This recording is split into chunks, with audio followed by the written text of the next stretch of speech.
Addini ne kayan sarrafa talaka. Shekaru da dama an koya muku cewa addu'a kaɗai ita ce makami, amma an ɓoye muku cewa makami a hannun rago nauyi ne. Kana rayuwa ne a matsayin pins, ɗan wasan da ake sarrafa shi maimakon filaya mai juya wasan akan allon rayuwa. Ba ku taɓa tambayar kanku me yasa muke ta zuba addu'a a arewa, amma har yanzu ana yanka ku kamar kaji, ana sace yaranku, ana fyaɗe, kuma talauci ya zamo riga kuma tabbacin kowa. Dalilin yana da sauƙi, amma yana da ɗaci. Kun dogara da imani, amma ba tare da sani ba. Kuna bin addini ne a matsayin tsarin tsoro. Idan malamai suka haramta muku tambayar waye Allah ko kuma yaya asalin halitta take, sun ɗaure muku tunani a cikin duhun jahilci domin su ci gaba da juya ku yadda suke ganin dama. A siyasance, duk wanda ya tambaya sai a ce ya kafirta. Gaskiyar ita ce, Ubangiji baya buƙatar addu'ar wanda ya ƙi neman ilimi alhalin yana da ikon yin hakan.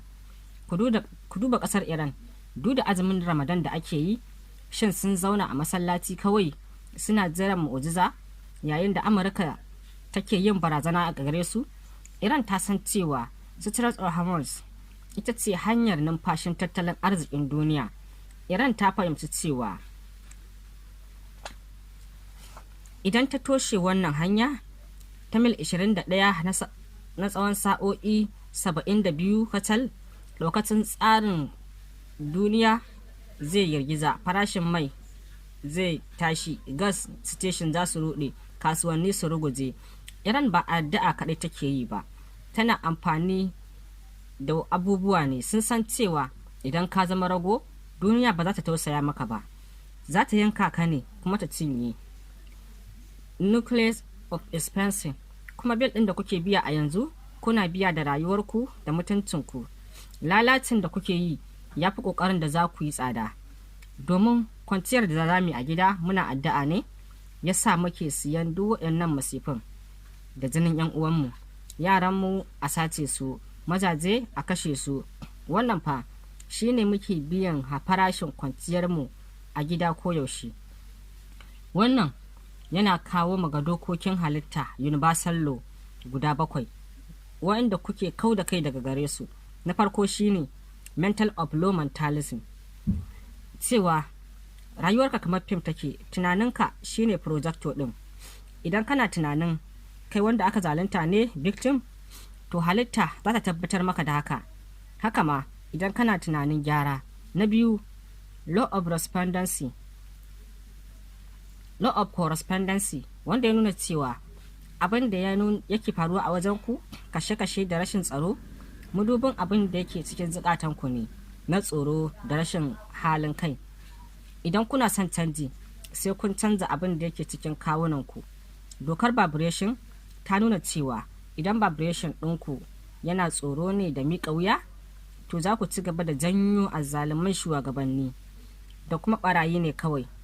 Ko kuna ganin kamar ƙuri'ar ku ce take canza shugabanni?